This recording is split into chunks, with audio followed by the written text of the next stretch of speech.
Welcome to Ayur Times. Today we're looking at Guggulu formulations, their uses, benefits, and specialized actions. We're going to unpack the incredible versatility of Guggulu. It's this powerful resin from the Comifera mucul tree, widely used in Ayurveda. It's known for potent anti-inflammatory, detoxifying, and rejuvenating properties. And you're about to find out just how many ways it can be used, not just generally, but in really specific forms. That's right. And what's really fascinating, I think, is how this one single substance, Guggulu, is the foundation for a whole range of preparations. Each one is carefully tailored for different health needs. It really shows the precision in Ayurveda. So our aim today is basically to explore these different forms, highlight their unique actions, their benefits, just to help you understand the nuanced power here. Okay, great. So let's dive right in. Maybe start with formulations aimed at joint health. Mobility. Yeah. First one that comes to mind is Yograj Guggulu. What's its main strength? Yograj Guggulu, yeah. It's a real powerhouse for musculoskeletal health. Think of it as great for resetting vata, the air element in Ayurveda. When vata gets, aggravated, it often causes dryness, stiffness, pain in the joints. So Yograj Guggulu is really indicated for things like arthritis, joint stiffness, general musculoskeletal pain, even gout. It's specialized action, enhancing mobility, balancing vata issues, and relaxing muscles. It's less about, say, deep detoxification and more about restoring smooth movement. Flexibility. So that makes sense. So Yograj for movement. Then how does Yograj Guggulu compare? Is it just like stronger Yograj? Good question. It's definitely enhanced, yes, but it's more than just stronger. Yograj Guggulu is really designed for more severe, chronic, even degenerative conditions. It's like bringing in the heavy artillery when standard Yograj isn't quite enough. It has extra rejuvenating herbs, things like shilajit, ashwagandha. These provide deep tissue rejuvenation, really significant anti-inflammatory action, and they build strength. So if you're dealing with long-term joint problems, chronic pain, or where tissue degeneration is involved, Yograj offers a more robust, deeply restorative approach, builds resilience. Right, a deeper restoration. Yeah. Okay. We also hear about Arthro Guggulu for joint pain. How is that different from Yograj? Arthro Guggulu is quite specific, like the name suggests. It really zeroes in on arthritis and joint pain, but with a distinct emphasis on joint lubrication. While Yograj handles vata and general stiffness, Arthro focuses on, oiling the joints. It reduces inflammation, improves flexibility, sure, but its unique thing is that lubricating effect inside the joint. That can be key for comfort. Interesting nuance. Okay, and one more in this joint group, Rosnadi Guggulu. Ah, yes, Rosnadi Guggulu, another strong one for vata-related musculoskeletal problems. Very effective for arthritis, sciatica, general muscle pain, especially pain that feels like it moves around or maybe has some tingling. Its specialized action is really alleviating vata in the musculoskeletal system and supporting nerve function. So for those shifting nerve-type pains, Rosnadi is definitely one to consider. Okay, so that covers joints quite well. Now, sometimes these issues point to a need for deeper cleansing, right? Mm-hmm. Let's shift to Guggulus for detoxification and systemic inflammation. Where do we start? Definitely start with Kaishore Guggulu. This one's unique for its powerful blood-purifying properties. Think of it like a deep internal cleanse, especially good for pitta imbalances, that fiery element. Out-of-balance pitta often shows up as inflammation, sometimes skin issues like acne, eczema, psoriasis. So Kaishore is used for those skin disorders, but also gout, other inflammatory conditions where toxins might be circulating. Its main job is blood purification, balancing internal heat, and detoxifying those inflammatory toxins. Very different from Yograj, which is more mechanical, joint-focused. Kaishore cleans the internal environment. Purifying the blood. Okay.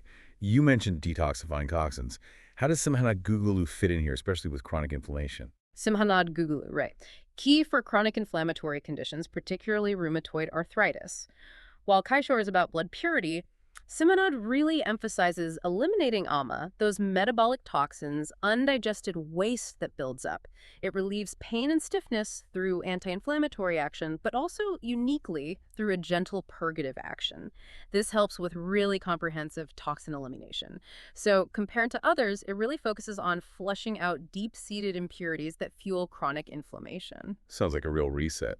And for skin and blood specifically, Is Thyroid Guggulu also in this detox category? Yes, absolutely. Thyroid Guggulu directly tackles chronic skin diseases like eczema, other inflammatory skin issues. Excellent for overall blood purification, too. Its specialized action includes strong anti-inflammatory effects specifically for the skin. And like Kaishore, it's great at balancing pitta. It's a vital choice when the skin is really signaling those internal imbalances, targeted skin health through internal cleansing. Okay, let's switch gears again. How about Guggulus focused on glandular health and metabolism? What's key here, maybe for the lymphatic system? For glandular health, Kanchanar Guggulu is the standout. It directly targets the lymphatic system, which is, well, crucial but often overlooked. It's used for things like lymphadenitis, swollen lymph nodes, various cysts, and it's notably good for helping reduce thyroid swelling and hypothyroidism. Also used for fibroids, PCOS. Its specialized action is reducing glandular swellings, abnormal growths, supporting lymphatic drainage, and balancing kapha, the principle related to structure and fluids. Most other Guggulus don't have this direct focus on growths and lymphatics. That's Kanchanar's unique strength. That's incredibly specific. Okay, what about metabolic health, weight management? Is there a Guggulu just for that? Absolutely. Navaka Guggulu. It's specifically targeted towards weight management and metabolic disorders. Very relevant today, wouldn't you say? Used for obesity, lipid disorders, general metabolic imbalances. Its action is all about boosting metabolism, helping break down fat deposits, and balancing kapha dosha. Excess kapha can lead to stagnation, weight gain. So quite distinct from the joint or inflammation formulas, its mission is really to kind of ignite that internal furnace, improve metabolic efficiency. And internal metabolic boost, right? Okay, moving to some other specific systems. Let's talk Guggulus for nerves and other unique targets. Where should we start? A good place is Triadasham Guggulu. This one is specifically designed for nerve-related disorders while also supporting the musculoskeletal system. It's used effectively for sciatica, certain types of paralysis, general muscle pain where there's a definite nerve component. Its specialized action is strengthening the nervous system, reducing vata in the nerves, which causes that pain, numbness, and alleviating nerve-related pain. This focus on nerve health really sets it apart from those just focused on inflammation or joints. It's about calming and nourishing the nerve pathways. Makes sense. And for fluid balance, is there a Guggulu that helps with that directly, like water retention? Yes, Punarnava Guggulu. Distinctive for its ability to reduce fluid retention, restore water balance, often used for edema, general fluid retention, and even related joint issues that can come from excess fluid. It also supports kidney and urinary health. Its action is about reducing that fluid accumulation and supporting renal function for detox. So if swelling or water retention is the issue, this one comes to mind. Okay, and for urinary health specifically, what about Kaishore Guggulu? Yograj Guggulu is uniquely formulated just for that. Urinary disorders, kidney stones, prostate health. It works to clear and soothe the urinary tract, reduce inflammation there, and promote good renal function. Its action specifically focuses on promoting urinary health and helping dissolve urinary stones, clearly different from Guggulus for general inflammation or joints. This is the go-to for the genitourinary system. It's amazing how specific they are. Is there a Guggulu variant that's more multi-purpose, tackles several things? That would likely be Chandraprabhavati. It often contains Guggulu and is truly multi-purpose. It's used for a surprisingly wide range.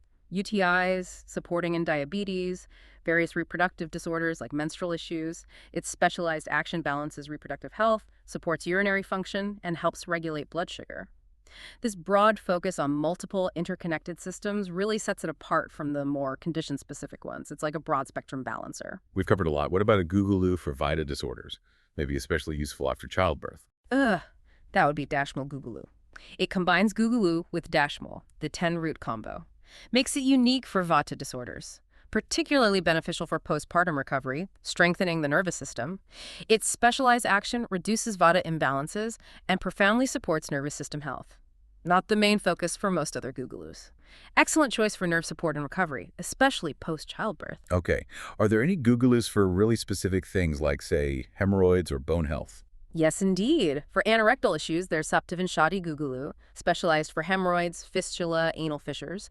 It works to reduce swelling, inflammation, promote healing in those, well, delicate tissues. Its unique focus on anorectal health really sets it apart. And for bone health, Lakshati Guggulu is key. Distinctively used for strengthening bones, especially with fractures, osteoporosis, joint injuries. Its action supports faster bone healing, strengthens skeletal tissue, reduces inflammation and fractures, ideal for bone density and recovery. If you need to fortify the skeleton, that's one to look at. Got it. And lastly, what about conditions like hernias or hydroceles? Is there a Guggulu for those? For those specific concerns, yes, there's Vidifavati, often made with Guggulu. It's unique in focusing on hernias, hydroceles, other inguinal issues. It helps reduce abnormal growth and excess fluid accumulation in that specific region, supporting overall male reproductive health.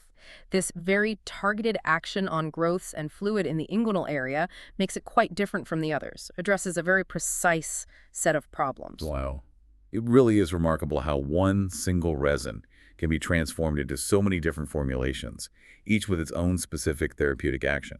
From joints, metabolism, skin, bones, even really targeted conditions, Guggulu plays such a vital, varied role. Exactly. And what's crucial to remember, I think, is that while Guggulu itself is versatile, each formulation is meticulously designed, addresses particular imbalances, specific conditions. Understanding these specialized actions is key. It really showcases the precision, the intelligence of Ayurvedic medicine. It's not one size fits all at all. It's about personalized, targeted healing. So thinking about this huge range of specialized Guggulu formulations, what do you think is the biggest benefit of having so many specific types instead of just, a general Guggulu preparation? What does this specificity really mean for a personalized approach to health? Well, we hope this exploration has given you some valuable insights into the dynamic world of Guggulu formulations. If you found this discussion helpful, please do remember to subscribe to the Ayur Times channel. We explore ancient wisdom and modern health regularly. And of course, if you have any questions or thoughts about today's conversation, please share them by commenting below. We really do love hearing from you and keeping the conversation going.